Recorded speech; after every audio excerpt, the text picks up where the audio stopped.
My mom called me 2 days before Christmas, and I remember the exact moment because I was sitting on my worn-out couch. In my tiny apartment, the one with the flickering fluorescent light that always buzzed, like a distant swarm of bees, wrapping gifts with shaking hands from the cold draft seeping. Through the cracked window frame, she said, "Don't come home. For the holidays this year, Ethan isn't feeling well, and the stress of a big family gathering could set back his treatment." Her voice was so casual, so detached, like she was commenting on the weather or reminding me to pick up bread on the way home, but her words sliced through me like a knife, twisting deep into my chest while I held the custom scarf I'd spent endless sleepless nights knitting for her, each stitch a memory of our shared laughs and quiet moments now feeling like wasted effort. "What do you mean, don't come?" I stammered, my heart pounding in my ears as if it might burst out. "It's Christmas, Mom. I've come home every single year since I was born. I've already bought my train ticket and planned my leave from work, imagining the smell of your cinnamon rolls baking in the oven, the way the house lights up with that old string of multicolored bulbs we hang together every December." Mom sighed, that familiar, long-drawn sigh, the one she used when I was a rebellious teen begging for just 5 more minutes before bed, or when I'd forgotten to call her back after a long day. "Ethan needs peace right now. Honey, he's been through so much. With this heart condition, and having everyone here would be too overwhelming for him. His doctors say any extra stress could trigger a fatal episode, and we can't risk that. Not now when every day counts." Ethan was 33 years old, a grown man, with a shadowed past I'd barely glimpsed. And he'd been my stepbrother for exactly 9 months, since my mom married his father, Richard, in a small, rushed ceremony that felt more like a formality than a celebration. 9 months of him inserting himself into our lives like a shadow, growing longer with each passing day. "Too much for him," I repeated, my voice rising with disbelief that couldn't mask the hurt bubbling up like acid in my throat. "Mom, I'm your daughter. Your only child, the one who held your hand through Dad's funeral, who stayed up with you on those endless nights when grief choked the air out of the room. I've been planning this trip for months, dreaming of hugging you under the mistletoe, of seeing your face light up when you opened that scarf." There was a long, heavy pause on the line, the kind that stretches into eternity, filled with unspoken regrets. And then she said, something that shattered me completely. "That's exactly why we need to make these adjustments, Emily. You've had me your whole life, 35 years of birthdays and holidays, and scraped knees I've bandaged. But Ethan only has months left, maybe. Less if the treatments don't hold. He deserves to feel like he has a real family now, a mother's unwavering love before it's too late. I want to give him that peace, that sense of belonging he's never had." Her words hung in the air like a death sentence, my stomach dropping as if the floor had vanished beneath me. I hung up without another word, the phone slipping from my numb fingers as tears blurred my vision, hot and unrelenting, streaming down my cheeks in silent rivers of betrayal. How could she choose him, a stranger? Over me, her flesh and blood, the daughter who'd sacrificed dreams to be there for her after Dad died. I drove to her house anyway, even though it was late and the snow was starting to fall in thick, heavy flakes, blanketing the world in a deceptive calm that mirrored the storm raging inside. Me, my old car slipping on the icy roads, each mile a battle against the growing knot of dread in my gut. The lights were on, warm and inviting, spilling out onto the driveway like nothing was wrong, and I could see silhouettes moving behind the curtains, putting up decorations, laughing faintly, the sound piercing me like shards of glass. My Aunt Sarah's reliable sedan was parked there along with my cousin Jake's rugged Jeep. They were already inside, getting ready for tomorrow's festivities, a family tradition now twisted into something unrecognizable. I knocked my knuckles raw against the cold wood, and Richard answered, looking uncomfortable in his festive reindeer sweater that clashed with the guilt etched on his face. "Hey, kiddo," he murmured, shifting awkwardly. "Maybe this isn't the best time to drop by. Things are a bit delicate right now." He tried to block the doorway, his broad frame filling the space, but I caught a glimpse of my mom inside, arranging ornaments on the tree, with Ethan right beside her, his arm casually around her shoulders as they laughed at some private joke, the intimacy of it stabbing me deeper than any words could. "Mom," I called out, my voice breaking like fragile ice underfoot, and she turned her face going as pale as the snow outside her eyes, widening in a mix of surprise and something that looked painfully like regret. Ethan leaned over and whispered something in her ear, his expression all feigned concern, and she nodded slowly, almost mechanically, as if under a spell. She came to the door but stayed firmly. Inside, not inviting me in, not even stepping forward to hug me. We talked about this on the phone, she said, her tone firm but her eyes avoiding mine. Tomorrow is about making Ethan feel loved and cherished without any tension or distractions. We all agreed it's for the best. I looked past her at the mantle where our family photos used to line up every Christmas like a timeline of love. Picture after picture of me, from chubby-cheeked baby to awkward, teen to proud college graduate, every milestone captured and celebrated, everyone now gone. Vanished, replaced with glossy framed shots of Mom and Ethan at autumn pumpkin patches and sunny fall fairs, just the two of them smiling radiantly like they'd always been this unbreakable mother and son duo, their fabricated history overriding mine, as if I'd never existed. Where are my pictures? I asked quietly, my voice trembling, with the weight of Erasure, feeling like my entire life was being scrubbed away like an inconvenient stain there. In a box somewhere in the attic, Ethan helped redesign the display. Aren't they lovely? Mom beamed, her smile forced but genuine in her delusion. He has such good taste, put so much effort into making it special for the holidays. Aunt Sarah appeared behind her, then her brow furrowed in confusion. What's all this commotion? Why is Emily standing out there in the freezing cold? Come in.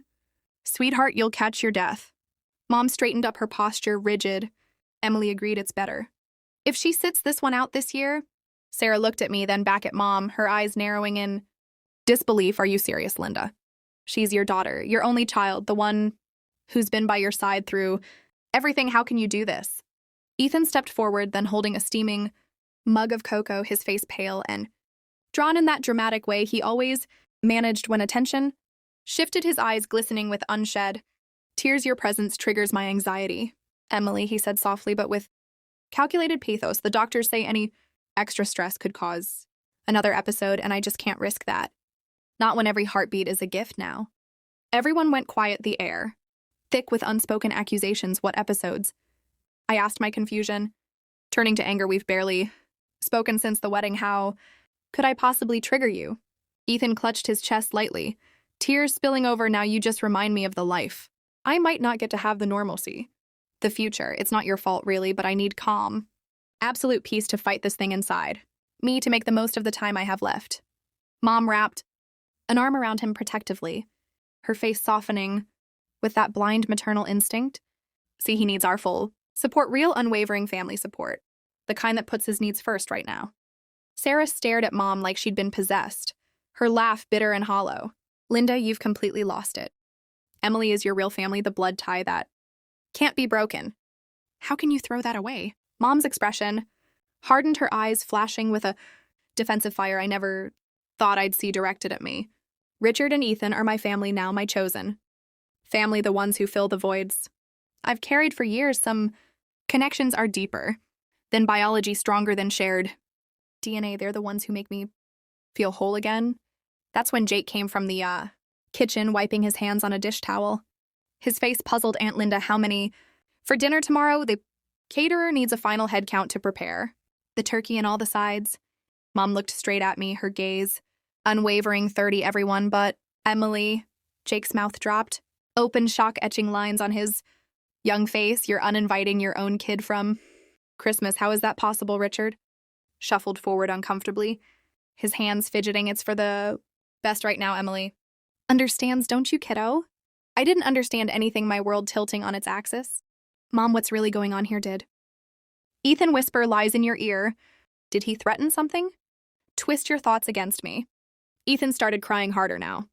Dramatic sobs that seemed too perfectly timed. See, this is exactly what I mean. She's questioning everything, turning it into an attack, making it all about her when I'm the one fighting for my life. He turned abruptly and Mom followed him inside. Immediately her steps hurried, as if pulled by an invisible string. Richard stood in the doorway. For a moment, his eyes apologetic, but his words final. You should go, Emily. You're upsetting him, and that's the last thing we need right now. Sarah grabbed my coat sleeve, Her grip firm. Come on, let's get out of this madness before you freeze solid.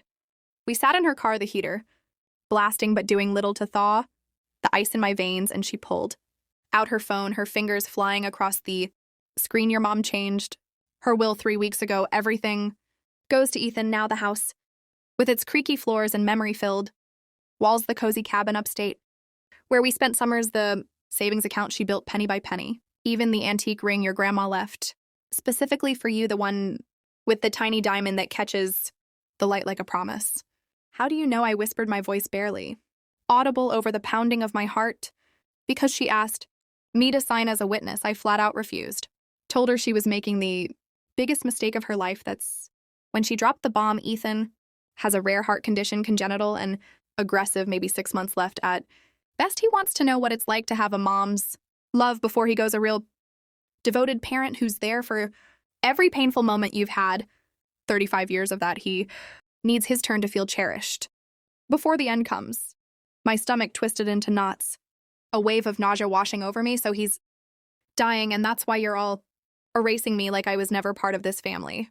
Sarah shook her head, her eyes fierce. I don't think he's dying, Emily. I think something's rotten here, but your mom is completely bought in hook, line, and sinker, blinded by guilt or pity or whatever spell he's cast. We drove to my cousin Megan's, placed the roads slick with fresh snow, her apartment a warm haven with the scent of fresh coffee lingering in the air. Megan works as a cardiology nurse at the big hospital downtown where Ethan supposedly gets his treatments. She pulled up his file on her laptop while we huddled around the screen in her cozy living room, our breaths held in anticipation. Page after page scrolled by, endless. Nothing, no cardiology consultations, no echocardiograms, no records of any congenital heart defect. Just a routine checkup 3 years ago for mildly high blood pressure and a visit last summer for what turned out to be bad food poisoning from a sketchy takeout place. Megan's face tightened as she printed what she could legally share, a thick stack of records, proving beyond doubt that Ethan had never been treated for anything, even remotely terminal. His health history as bland as plain toast. We went back to Sarah's. After midnight, the papers clutched in my hands, feeling heavier than lead, each page a nail in the coffin of Ethan's elaborate lie. Jake was still there, waiting, pacing the kitchen floor like a caged animal, and when we showed him the printouts, he slammed his fist into the countertop so hard a mug teetered and shattered on the tile, floor shards scattering like my broken trust. Sarah brewed tea, the steam rising in comforting swirls, but none of us could stomach it while we sat at her scarred oak table, trying to piece together a plan, our minds racing through the fog of betrayal and anger. Jake's voice was rough with emotion. We need to dig deeper into his past. If he's lying about dying, he's probably lying about everything else too. There's got to be a trail of deceit somewhere. Sarah nodded thoughtfully. She knew a retired detective named Mark who'd turned to private investigation, specializing in insurance fraud and family scams. He answered her call, even though it was past 1 a.m., his voice gravelly but alert, agreeing to start digging first thing. In the morning, no stone unturned.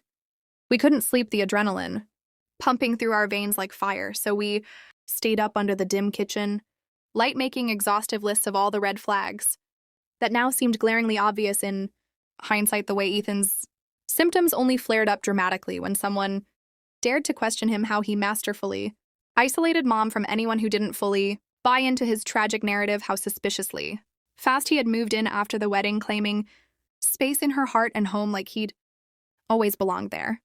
By morning, when the first light filtered through the curtains, weak and gray, we had 4 densely packed pages of inconsistencies, each one a thread in the web he'd woven. Sarah called Elena Garcia, first thing a sharp family lawyer who specialized in elder abuse and undue influence cases. She'd helped Sarah's elderly neighbor last year when her dad was scammed by a predatory caregiver. Elena met us that afternoon in her cluttered office downtown, spending 3 long hours poring over the hospital printouts, our detailed timeline, the shocking details of the will. Change her questions, probing like a surgeon's scalpel. She leaned back in her chair, finally, her expression grave, proving manipulation in court is an uphill battle, but the sudden and total disinheritance after 35 years of a close relationship, combined with 0 medical evidence to support his claims, gives us a rock-solid foundation. We'd need more concrete proof, but this is more than enough to start building a case that could hold up. She advised us solemnly to document every single interaction from now on, every text, every call, every attempted visit, keep a meticulous journal with dates, times, and witnesses to show the pattern of control and isolation. I tried reaching Mom all week, my fingers hovering over the phone screen, before dialing, calls ringing, endlessly before, dumping to voicemail texts sitting delivered but unread, my messages pleading. I love you, Mom. I just want to talk. Are you okay? Please call me back. Feeling like screams into a void. On day 10, after what felt like an eternity of silence, Richard finally answered, his tone clipped and evasive. She's resting. Ethan had a really bad night last night. Your constant questions are making everything so much harder on him, on all of us. What kind of bad night? I pressed my voice steady, despite the tremor in my hands, desperate for any crack in the facade he got. Vague, too vague palpitations, maybe some arrhythmia. The doctors are monitoring closely, but any added stress could push him over the edge. You know how delicate his condition is. Can I talk to Mom directly? I begged, please, just for a minute. No, she's asleep right now, he said, curtly hanging up before I could protest, the click echoing like a door slamming shut on my hope. I called Sarah immediately. My words tumbling out in a rush, she added it meticulously to our growing timeline, another manufactured crisis designed to keep Mom locked away from me, Ethan's invisible chains tightening with every lie. Mark called 2 days later, his voice low and urgent over the phone. Ethan tells wildly different stories to different people, depending on who he's manipulating. Told your mom it's advanced cardiomyopathy with a poor prognosis. Told me casually at the hardware store last month when I bumped into him that it was hypertrophic, obstructive something or other. Told the nosy neighbor across the street it's a rare genetic valve defect that defies treatment. No real patient battling a terminal illness has a diagnosis that shapeshifts like that. It's a dead giveaway once you start connecting the dots. He's got suspicious employment gaps, addresses on his records that don't match up to what he's told people. I'll have more concrete leads soon. Keep your heads down. Megan reached out to a trusted friend in hospital administration, a veteran coordinator who'd seen it all over 15 years, she confirmed. Discreetly across their entire network, no trace of Ethan ever being treated for any serious heart issue, no admissions, no specialist referrals, nothing. An official letterhead documentation stamped and signed, clean and irrefutable as evidence. Jake went to check on Mom. A few days later, his concern, overriding caution, found her in the garden on her knees pulling weeds, her hands dirty and trembling, her face thinner than he'd remembered, while Ethan lounged lazily on the patio chair, sipping iced tea, watching her with that predatory gaze. Jake said Mom lit up briefly when she saw him, her eyes sparkling with a flicker of the old warmth, until Ethan started coughing dramatically. Each fit perfectly, timed to interrupt every time Jake mentioned my name or asked about me. Mom kept repeating, we have to cherish every precious moment. Ethan doesn't have long left. He needs all my attention, all my support, to make these days count. Richard stood nearby in the doorway, his posture slumped, silent as a statue, not contradicting a single word Ethan uttered. Jake tried 3 times to ask direct questions about treatment plans, the names of specialists, the medications Ethan was supposedly on. Each time they shut him down cold. It's private family business. It's too complicated to explain right now. Ethan needs positivity and hope, not this kind of interrogation that could spike his stress levels. Jake left feeling worse than when he arrived, his heart heavy with the image of Mom diminished under Ethan's shadow. I went over the next day, my resolve stealing despite the fear gnawing at me. Knocked and waited on the porch, the winter wind biting through my coat. Ethan answered, wearing Mom's favorite fluffy robe, the one she wore on lazy Sundays, his face twisting into a smug mask. Is Mom home? I asked, keeping my voice even. He grabbed his chest and staggered back a step as if struck. Seeing you here unannounced spikes my heart rate dramatically. I could have a full-blown attack right now. My condition is so fragile. He gasped theatrically, one hand pressed over his heart in a pose that screamed rehearsal, the drama unfolding like a bad play I'd seen too many times. I saw it then, clear as day. It was all performance, the impeccable timing the exaggerated symptoms, the subtle gleam of enjoyment in his eyes as he watched me squirm. Richard appeared behind him, his expression guilty but resolute, blocking the door with his body. "Mom's resting, you need to leave now." "Emily, this isn't helping anyone." I tried stepping past him, my desperation fueling me, but he held firm, unyielding.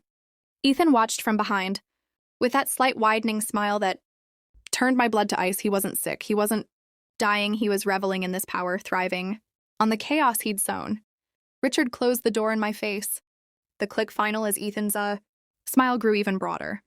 I stood on the porch for 20 agonizing minutes, the snow swirling around me, hoping, praying Mom would appear, that she'd sense my presence and come out. She never did, the house remaining silent as a tomb.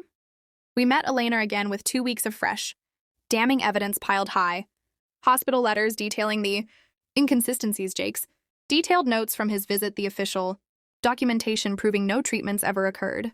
She reviewed it all carefully, her pen scratching notes before explaining what we could do next. We need even more to nail undue influence in court. But right now we have enough to raise serious questions, not prove them outright, she suggested, documenting every future interaction, meticulously recording dates, times, witnesses, building an airtight timeline that showcased Ethan's escalating control over Mom's decisions, her finances, her very life. Elena warned us, gravely, confronting Mom directly right now could backfire spectacularly. She's too deep in his web, too convinced by his lies. Manipulators like him double down when threatened, making things uglier before they crack.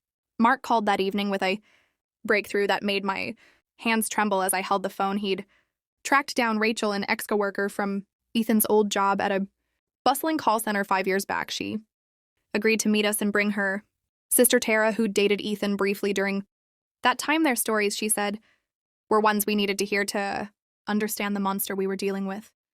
We arranged to meet them the next day at a quiet diner near Sarah's house, the kind with vinyl booths and bottomless coffee. I spent that night tossing in bed, my mind racing with what-ifs and horrors, unable to sleep as images of Mom's pale face and Ethan's smirk haunted me, wondering if this would be enough to shatter the illusion and save her from whatever dark plan he was hatching. I met Rachel and Tara at the diner the next morning, the place humming with morning chatter. Rachel in her 50s with tired eyes that spoke of too many betrayals, too much workplace drama, but a steely resolve underneath. Tara beside her, clutching a folder stuffed with papers, their faces serious as we ordered coffee and found a secluded booth away from prying ears.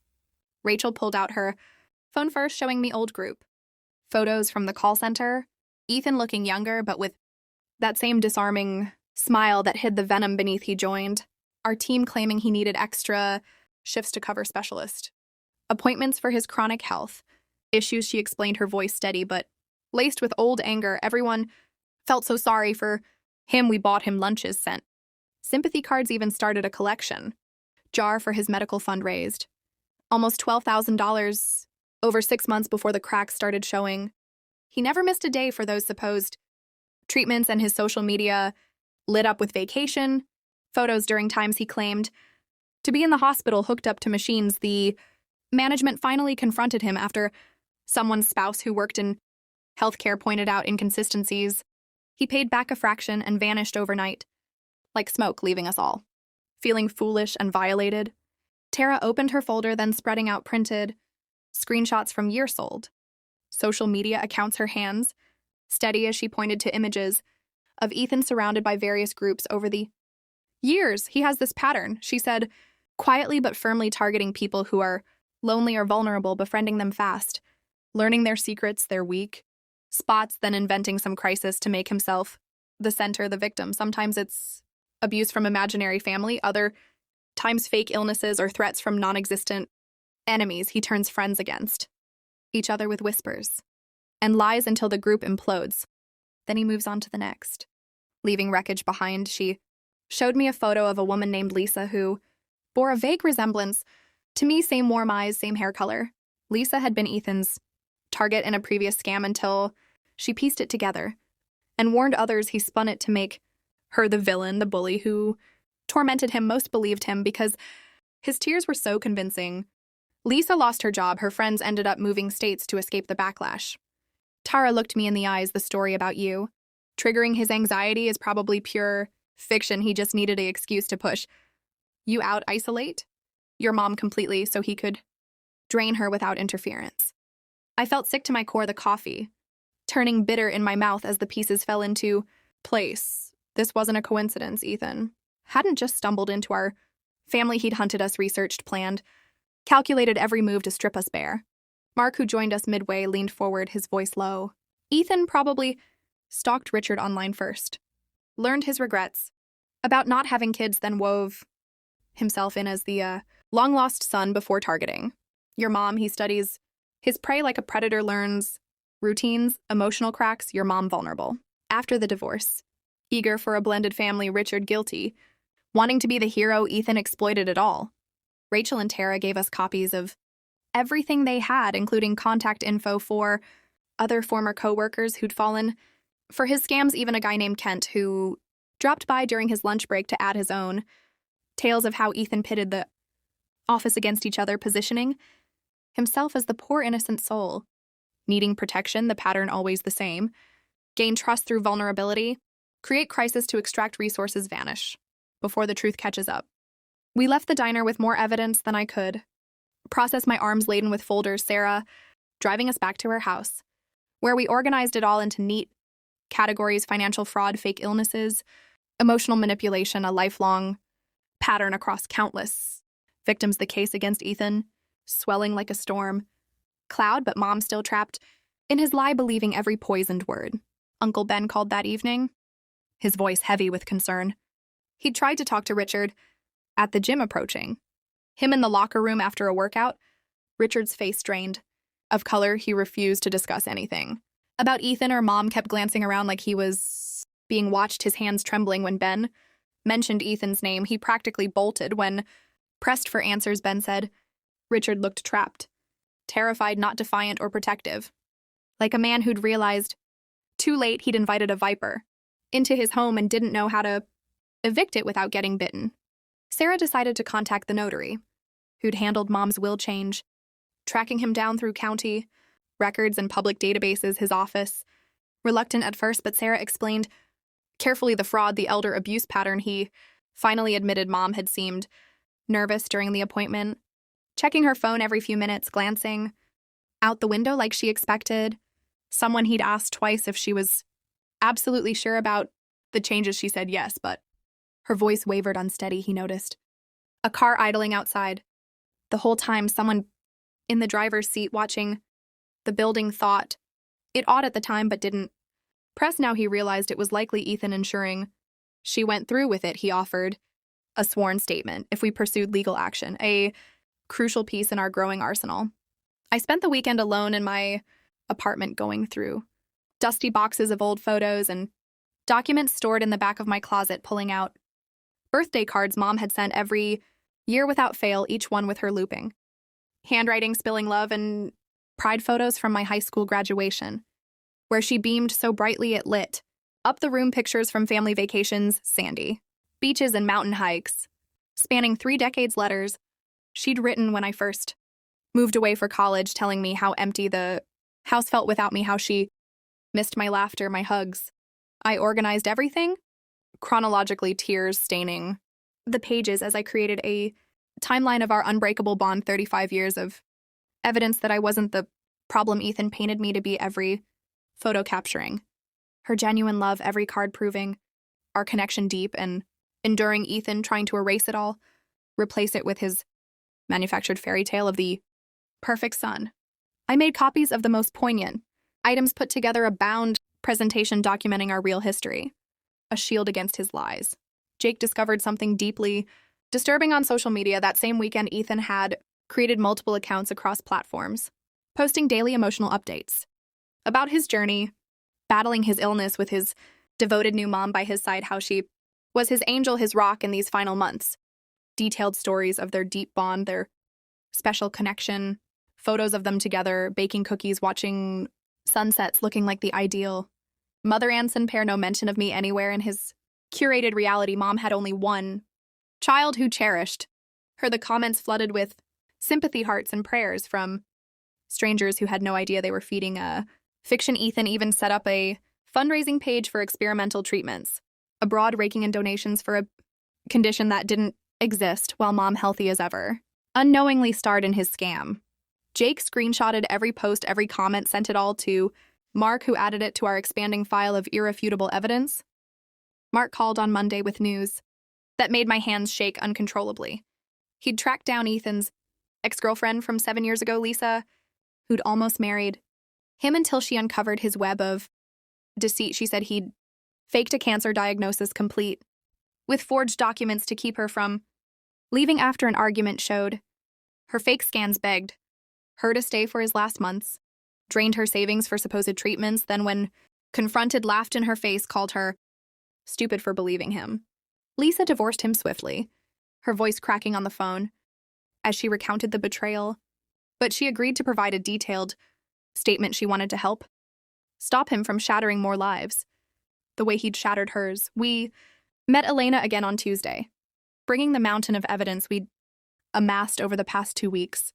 Hospital records, witness statements from Rachel Tara Kent, the info on previous families Ethan had scammed, Lisa's heartbreaking account about the fake cancer, Jake's documentation of the fraudulent social media posts, the timeline I'd lovingly created of my real relationship with mom. Elena reviewed it all carefully, taking copious notes, asking probing questions about timelines and specifics. She explained we had a strong, airtight case for undue influence on the will, the lightning speed of the change, combined with Ethan's documented history of manipulation and fraud, created a clear, undeniable pattern we could also pursue.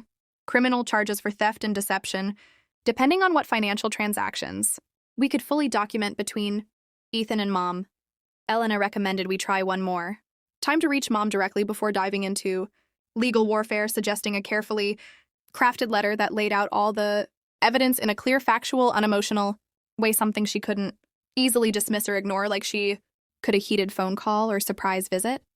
Sarah volunteered to write the letter that night, spending hours drafting and revising at her kitchen table, making sure every point was crystal clear, every claim backed by ironclad documentation. The letter explained everything we'd uncovered about Ethan's sordid history, included contact information for Rachel, Lisa, and the other victims willing to speak, described the fake terminal illness, the fabricated cancer scam, the pattern of preying on vulnerable people like lonely widows and guilt-ridden step-parents. It outlined the financial fraud, the deceptive social media posts, the way he'd systematically isolated her.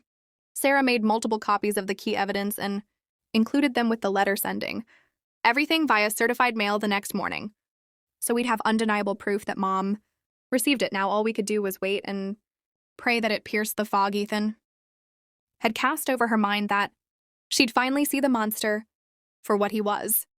3 days dragged by with agonizing slowness, nothing from mom, no call, no text, no sign she'd even opened the envelope. Jake called on the third evening, his voice tight with worry. He'd seen her at the grocery store that afternoon, looking gaunt, really.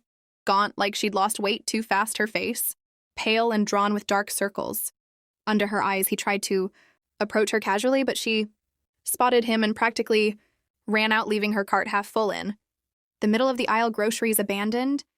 She didn't even look back when he called her name.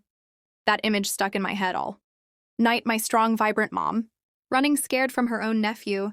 In a public store, Ethan had twisted her so completely she couldn't face her family anymore. The isolation, absolute. The next morning, Sarah's phone rang while we were having coffee at her kitchen table, the bitter brew doing little to chase away the chill. She answered, and her expression shifted instantly, mouthing David to me before putting it on speaker. David had been mom's trusted financial advisor for 25 years, managing her retirement accounts, tax planning, investments with steady, reliable hands. Sarah knew him from volunteer work they'd done together years ago at the local shelter. He sounded deeply worried, his voice cracking slightly. I've been trying to reach Linda for 2 full weeks now about some highly unusual activity in her accounts, but she won't return my calls or emails, large withdrawals that don't match her conservative spending patterns at all, transfers to accounts I don't recognize, everything ramping up since the marriage. I'm concerned enough that I'm reaching out to family because this feels wrong, really. wrong, like she's not making these decisions freely. Sarah asked if he could meet us to explain in detail. He agreed immediately, saying he could come to her house that afternoon with all the records. He showed up at 2 sharp, carrying a bulging briefcase of papers. We sat at Sarah's dining room table as he spread out account statements and transaction logs, the numbers jumping off the page, making me feel sick to my core. Mom had withdrawn over 50,000 in the past 6 months, small amounts at first, a few hundred here and there, testing the waters. Then bolder, bigger chunks, 5,000, 8,000, 12,000, all vanishing into the ether. David pointed to a recent statement, highlighting how Mom had opened a joint account with Ethan 3 weeks ago without consulting him at all. He hadn't even known it existed until the transfer records flagged it. Money flowing from her secure retirement fund into this new account, then disappearing completely without trace. He explained solemnly, I've been Linda's advisor since she was in her 30s. Starting out, I know her habits inside out. She's always been so careful, so prudent, consulting me on every major move. Now she's draining accounts, recklessly ignoring my warnings. It doesn't add up unless someone's pulling the strings. I showed David everything we'd collected, the hospital records proving no illness, the statements from Ethan's past victims, the pattern of fraud spanning years and states. He sat back in his chair, shaking his head slowly, his face ashen. I've seen cases like this before, con artists preying on the elderly, draining them dry. Usually it's online romance scams or bogus investments, but the pattern is identical. Establish trust, create false urgency, isolate from advisors, extract every penny, then disappear before the victim realizes. Sarah called Mark, asking him to come over. Immediately he arrived 30 minutes later, and David walked him through the financial maze step by step. Mark nodded grimly, saying he could obtain official bank records through legal channels.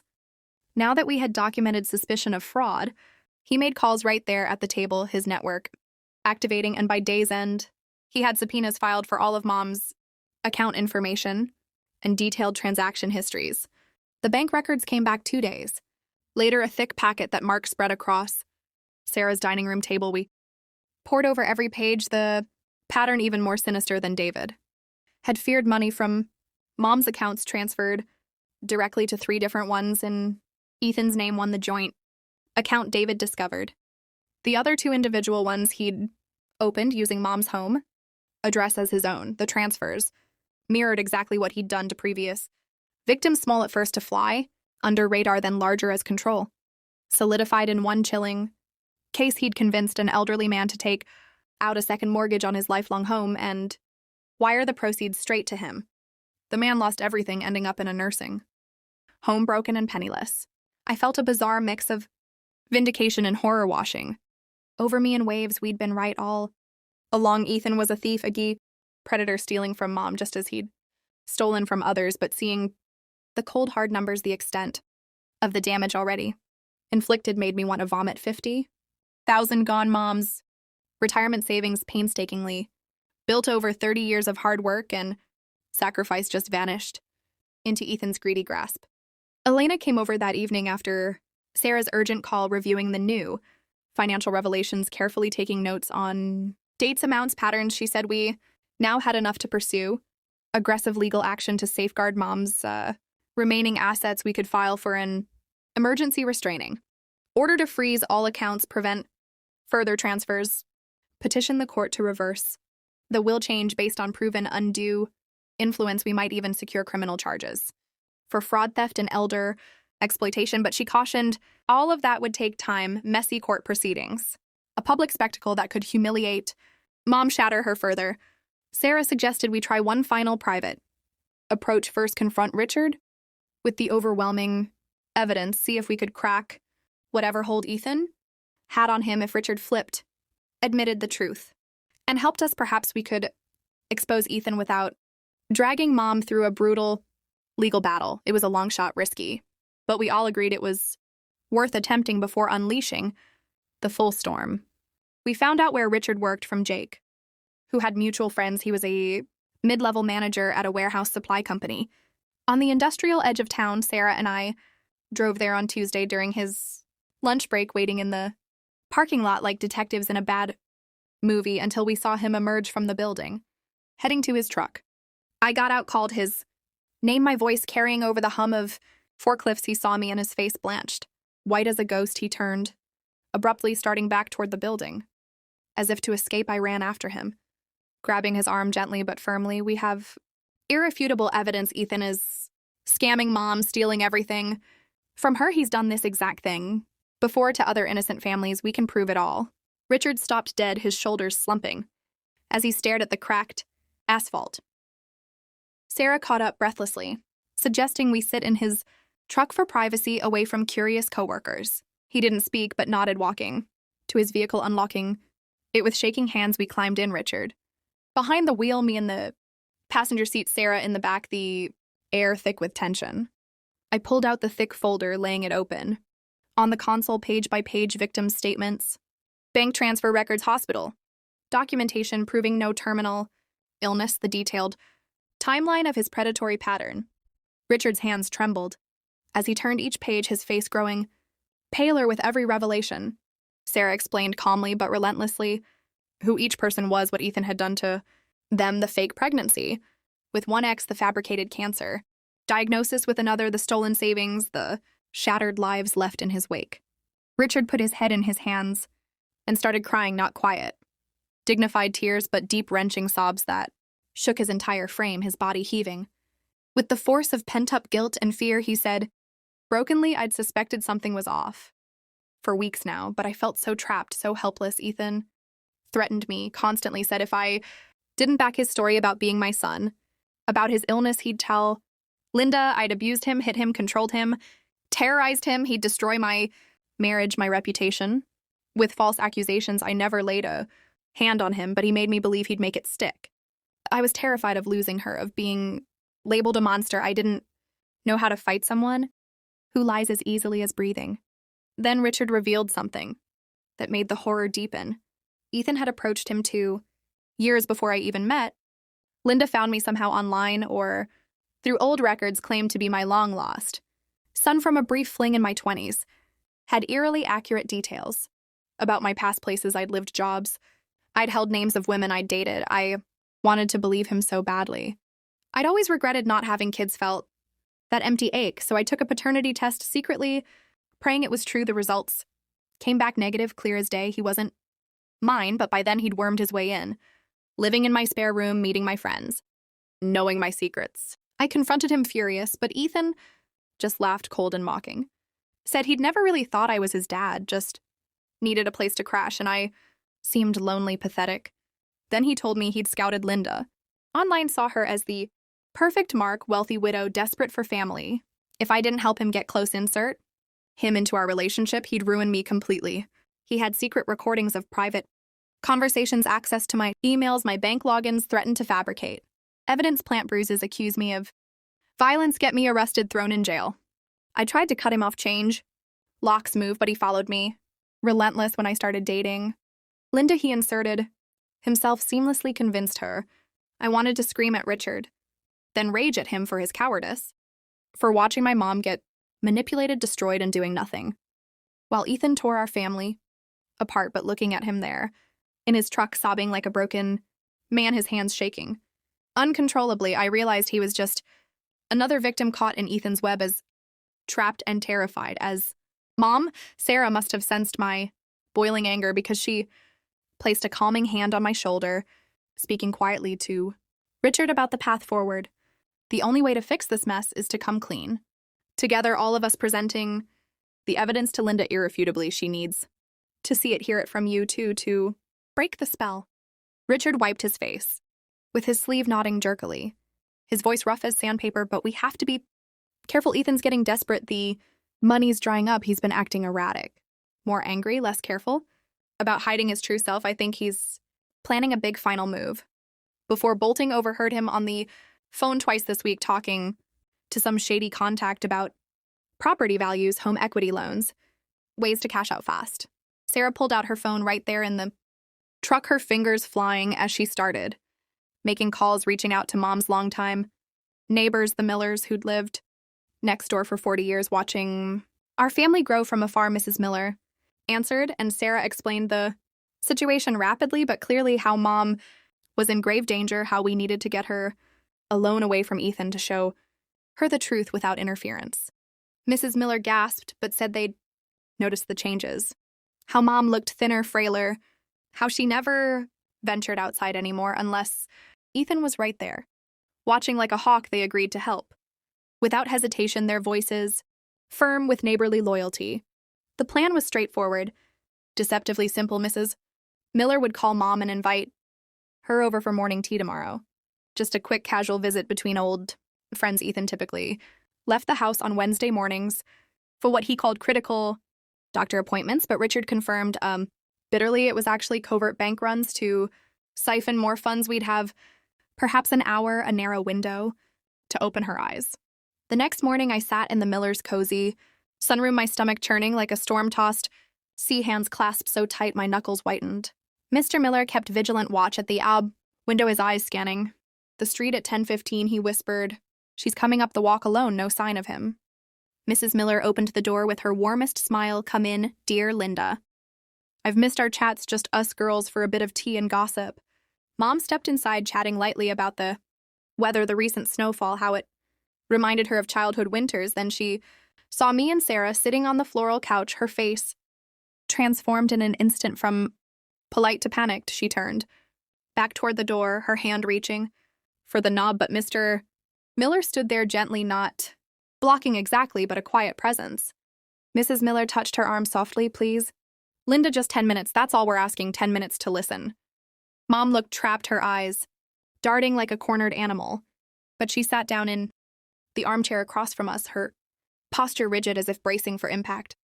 I started speaking before she could bolt, my voice cracking with the flood of emotions I'd bottled up. "I love you, Mom.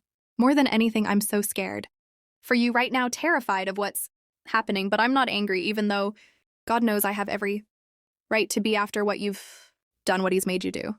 Sarah opened the thick folder we'd brought, starting to lay out papers on the low coffee table between us, explaining each piece methodically like a prosecutor, building an unassailable case. Ethan's dark history with other families, the fake terminal illness backed by hospital records proving he'd never been treated for a single heart issue, the bank statement showing over 50,000 transferred out of your accounts vanished into his control.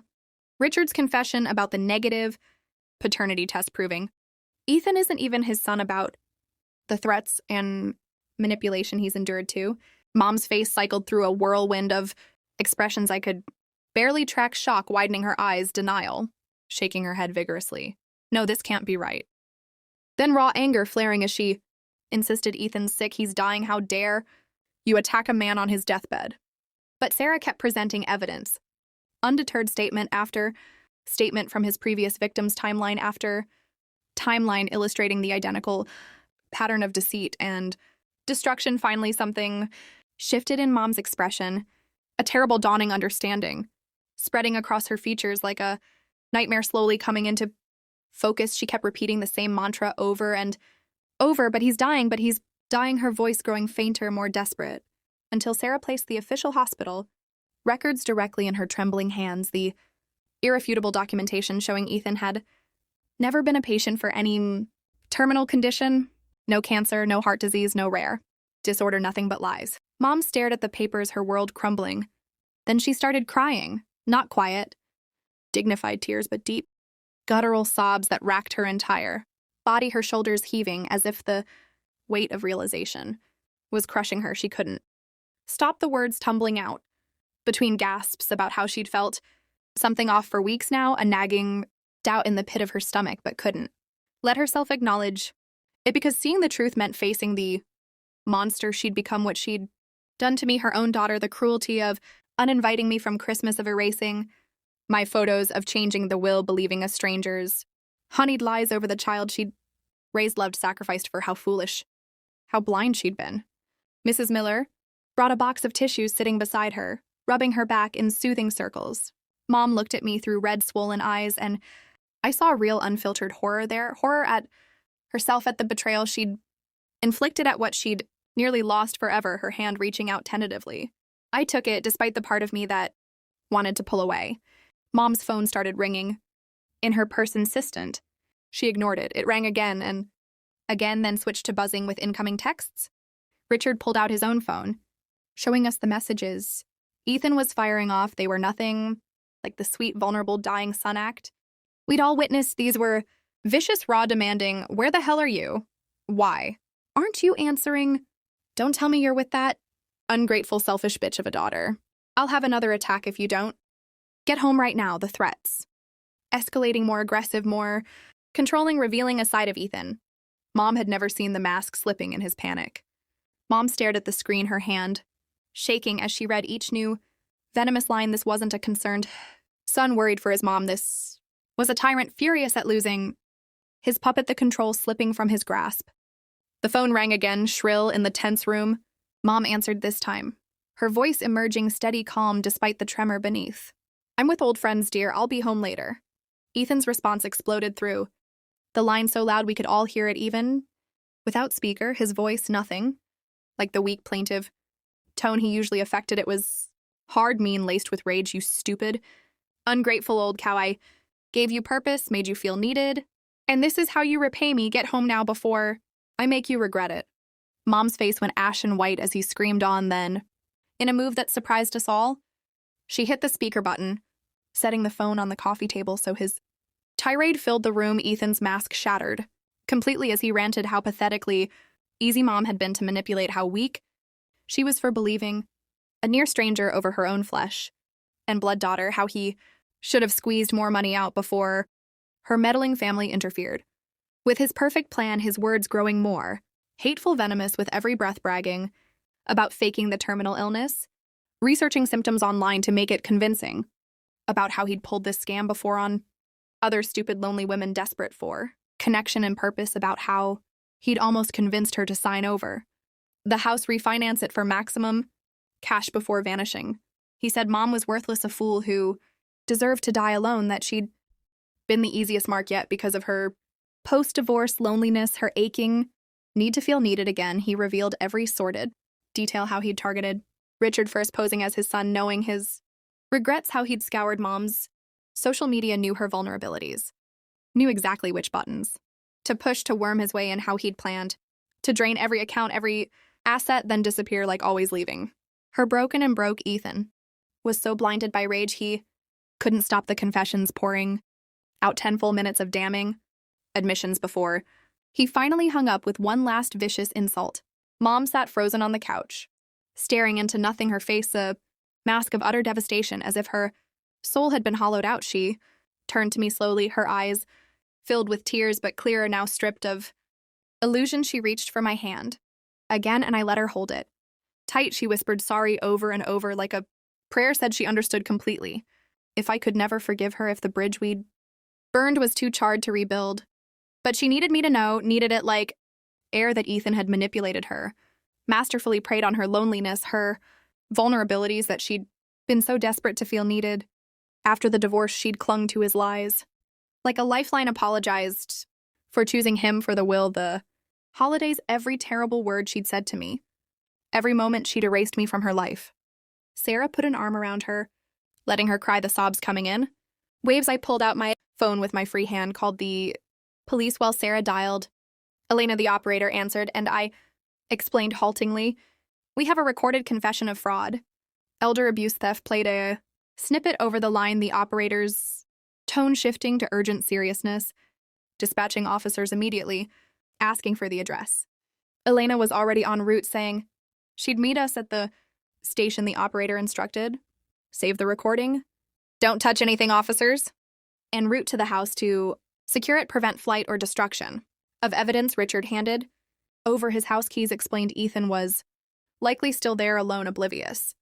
We waited in the Millers' living room, the tension thick. Mom shaking uncontrollably, apologizing to everyone, the neighbors, bringing water tissues, their kindness a balm, as we stared at our phones waiting for the hammer to fall. 30 minutes later, an officer called Richard. They'd arrived, found Ethan in the master bedroom, frantically packing suitcases, jewelry scattered across the bed, including Grandma's antique ring and other heirlooms, cash stuffed in his duffel, along with Mom's checkbook, credit cards, a notebook crammed with account numbers, passwords he'd tried to play innocent, claimed He lived there, was just organizing, but the financial documents in his possession sealed it, arrested on the spot for theft, fraud, elder exploitation. More charges pending. The district attorney called Sarah. 3 days later, her voice crisp, professional. She'd reviewed the case thoroughly. The multi-state pattern of fraud elevated it to federal interest. The recorded confession, combined with seized physical evidence past victims' testimonies, gave them an overwhelmingly strong case. They were already contacting those victims, several agreeing to testify, share their nightmares in court. She explained such cases. Hard to prove without concrete proof, but we had it all. Ethan held on high bail, deemed extreme flight risk. Trial likely in 6 months, but he'd rot in jail until then, no chance of bail. Mom couldn't bear staying in that house, the walls echoing with Ethan's lies, the betrayal soaked into every corner. She packed a small bag, moved into Sarah's guest room, temporarily seeking solace in familiarity. Richard stayed behind alone, fielding police visits, evidence collection, starting therapy twice weekly to unpack his crushing guilt for enabling the monster, for not speaking up sooner. Mom wouldn't speak to him at first, the wound too fresh, but after 2 weeks of silence, she agreed to coffee at a neutral diner. They sat for 3 hours across from each other in a booth, talking through tears about how Ethan had played them both like instruments. In his symphony of deceit, Richard explained the fake paternity, the relentless threats. Mom listened, crying softly, said she understood. Now he'd been as trapped as her. They agreed to try marriage counseling, tentative steps, but Mom wasn't ready to return home yet. The trust fractured, needing time to mend. Elena scheduled urgent meetings with Mom to reverse the will change. Swiftly, the notary provided a damning statement detailing Mom's anxiety during signing, how Ethan loomed in the car outside, how she'd checked her phone nervously.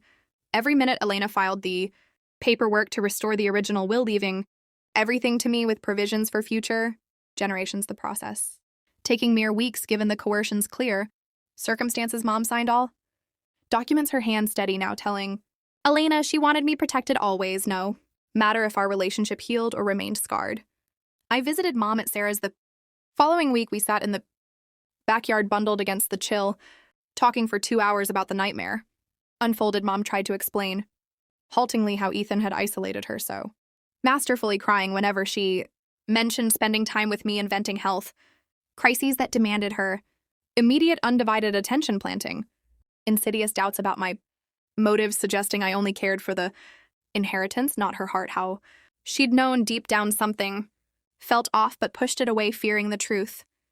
I told her honestly, I'm angry, Mom, so deeply hurt, the kind that seeps into bones, and it will take a long time, maybe forever, before I can trust you again the way I did. She nodded, tears tracking down her cheeks, said she understood, fully deserved every bit of my wariness. We agreed to weekly meetings. No pressure, just time together to sift through the wreckage. Lauren Lockwood, a therapist specializing in family manipulation cases, started working with Mom 2 weeks after Ethan's arrest. In their first session, Lauren explained gently that Ethan was a consumate con artista, targeting those in transition, new marriages ripe with vulnerability, creating bonds that felt real but were rotten at the core. She said he'd likely studied Mom's social media, public records, knew her divorce's raw edges, crafted his approach to exploit them perfectly. Lauren helped Mom see that being manipulated didn't make her stupid or weak, just human, trusting a quality Ethan twisted for gain. Mom asked me during one visit if I'd consider joint therapy eventually, her eyes hopeful but tentative. I thought about it for days, weighing the pain against possibility before saying yes, but with conditions. I need you to understand. Rebuilding trust could take months, years. Our relationship might never be the carefree one it was before you chose him. Over me, erased me like I didn't matter. That hurt doesn't vanish overnight. She cried, nodding, said she knew fully she'd spend every day proving her remorse, showing change through actions. I agreed to joint sessions once. She'd done more individual work with Lauren. I needed to see tangible progress before sitting in a room, unpacking our damage together. The district attorney filed charges 3 days post-arrest: fraud in the first-degree, theft by deception, financial exploitation of an elder. The list spanned 2 pages each count, carrying heavy sentences. The prosecutor confided Ethan faced serious prison time if convicted. The bail Hearing swift Ethan in orange, jumpsuit trying his tearful act, but the judge stone-faced. Set bail at $200,000, his public. Defender argued excessive, but the judge cited his history of fleeing, vanishing from 3 states when heat intensified. Bail stood. Ethan shuffled back to county jail to await trial. Mom and Richard began seeing Dr. Anderson, a couples therapist focused on manipulation and abuse recovery. Richard attended solo, first mom not ready. After a month, she joined the sessions painful raw as Dr. Anderson dissected how Ethan exploited their marriage's weak spots. Richard's guilt over childlessness, mom's post-divorce void, the wedge driven deep they confronted, how easily they'd let him sever ties with real family. After 6 grueling weeks, Richard asked tentatively if he could move back home. Mom said yes, but separate bedrooms continued. Therapy twice weekly, the healing slow like mending a torn fabric. Stitch by stitch. The bank's fraud team recovered $40,000 from Ethan's hidden accounts, $10,000 gone, forever squandered on lavish trips, designer clothes extravagant, dinners that should have been mom's secure. Future, the manager called. Explaining the split, mom visited Sarah's the next day, telling me she wanted to divide the recovered sum, half for me, half for her. I refused instantly. That's your money, Mom. You need it after what he took, she insisted, tears welling. It's the least I can do after cutting you out, betraying you so deeply. Sarah pulled me aside later, said, accept it not for you, but for her. She needs this concrete step to begin atonement. I took $20,000 the following week, the weight of it bittersweet. Sarah hosted a small, intimate gathering at her house 2 weeks later, just close family, no fanfare. Mom brought grandma's jewelry, boxed the wooden one with carved roses, setting it on the dining table, opening the lid reverently, the pearl necklace grandpa gave on their wedding day, the gold locket with family photos.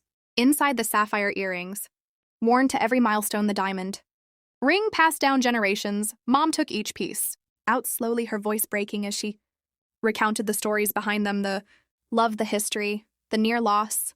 She'd almost let Ethan sell them, pawn them, destroy these tangible memories of the woman who'd raised her with such fierce love, she cried, handing them over to me one by one. Tom, Sarah, Jake watching silently, I placed them back in the box, hugged Mom for the first time in months, her body frail in my arms. It didn't erase the pain, but it was a start, a fragile bridge across the chasm. Ethan's trial date set for 4 months out. His lawyer proposed a plea deal 2 months in, guilty to all charges for a reduced sentence. The prosecutor called us to discuss, saying trial risky, a sympathetic juror might buy his act, but plea guaranteed justice, 6 years, state prison plus full restitution to Mom and prior victims. We agreed, the certainty outweighing vengeance. Ethan stood in court 6 weeks later, admitting everything, his voice flat. The judge accepted, imposed the sentence. It wasn't enough, 6 years. Couldn't undo the rifts, the trust shattered, the holidays stolen, but seeing him led away in handcuffs, his pretense finally stripped, provided a semblance of closure, a door closing on the nightmare. Mom waited until sentencing passed before planning a quiet Christmas redo, calling original invitees for a small dinner, just family, no extravagance. 20 showed the atmosphere heavy at first. Everyone tiptoeing around the trauma. Mom stood before eating, her voice trembling, gave a short, raw speech, apologizing to all for her blindness, for letting loneliness make her vulnerable, for no excuse, choosing a con over blood. Looking at me, tears streaming, said, sorry for erasing you, Emily, for the pain I caused. I'll spend every day earning back your trust if you'll let me. Guests clapped softly. We ate, talked gingerly around the scars. It wasn't the joyous holiday of old, but real, raw, authentic in its brokenness. Mom and I met for coffee the following Tuesday at a neutral cafe, halfway between us, sitting outside. Despite the biting cold public space making vulnerability easier, I set clear boundaries. Once a week, us only, no Richard, yet no large gatherings where I'd fake okayness, no rushing. Forgiveness, she agreed fully, said she understood our bond might never fully mend. I confirmed that truth, we needed to accept it. We met weekly after coffee, lunch, park walks, talking small things, her garden blooming, my job stresses, the changing weather, relearning each other without the old weight. Cautious steps towards something new. 4 months since that devastating call, our relationship different. More guarded, honest, less taken for granted. I'd learned blood doesn't guarantee loyalty. Family is who battles beside you in darkness. Sarah Calling daily more mother now, Jake. Weekly dinners, Megan movie. Nights cousins bonded deeper than before. Mom worked tirelessly on rebuilding. Whether she'd succeed, uncertain, but I stood stronger, surrounded by proven allies that meant everything, perhaps more than before.